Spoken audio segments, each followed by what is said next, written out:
We have imported a lot of assets using the tutorials.eu_assets folder, and in this video we're going to look at those assets. So let's get into it. First of all, you will see that we have this characters folder and we already opened it a little earlier.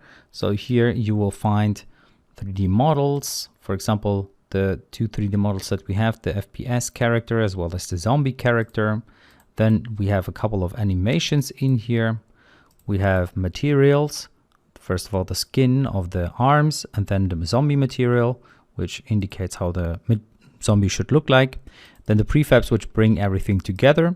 And of course, the textures that are also important for our zombies. For example, here we have the zombie A in our case, but you see, depending on which texture we're going to use, the zombie is going to look differently. Then we have the weapons folder in which we have our 3D model, which is this weapon here. It has also a black material, which makes it look a little nicer. And then we have this prefab, which is basically going to be this weapon. So it's pretty small. Let me change its size. Here, let's scale it up and let's go over to the weapon. So there we are. This is going to be our weapon here, which looks pretty good, I believe. And we can use this weapon for our game quite well. So then inside of the assets folder, we will also find the environment. You have a bunch of 3D models here, which are, as you can see, walls, containers, even trucks and so forth. So you can use those in order to build your own map however you want it. So feel free to create your very own map using, for example, this dirty ground and so forth. There are a bunch of materials that are in part of this environment. So we're going to use those. You see, you can also just use those prefabs instead of the 3D models and they will be good to go then. You of course need to position everything correctly so that it's going to look fine. And then we of course also need to have textures for our 3D models so that they are going to look nice. So concrete, asphalt, dirt and so forth are the different assets that we have here.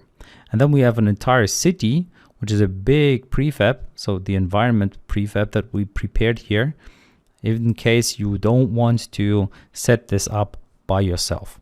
So I'm going to reset its position and you will see that this is going to be the city that we're going to use. We saw it a little earlier, but this is basically going to be what we're going to work with. And you can, of course, if you want to adjust this city, if you just want to make changes to the city where you, for example, move around certain blocks. So for example, this building here, you could move this building around if you wanted to, add more buildings and so forth. So feel free to make the changes that you want to the city or even build an entire city by yourself, depending on what you prefer.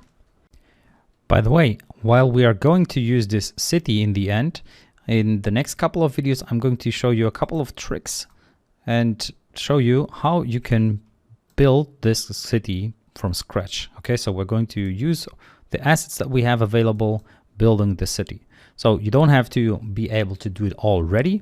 You can of course try it, but I will show you a couple of tricks in the next couple of videos that will really help you with that. And you can of course also just skip those if you're not interested in the city building part and jump directly to the player lecture instead. Now looking at our weapon prefab, let's go over to our weapons folder, prefabs here. You will see that the weapon only has a mesh filter and the mesh renderer as well as a material.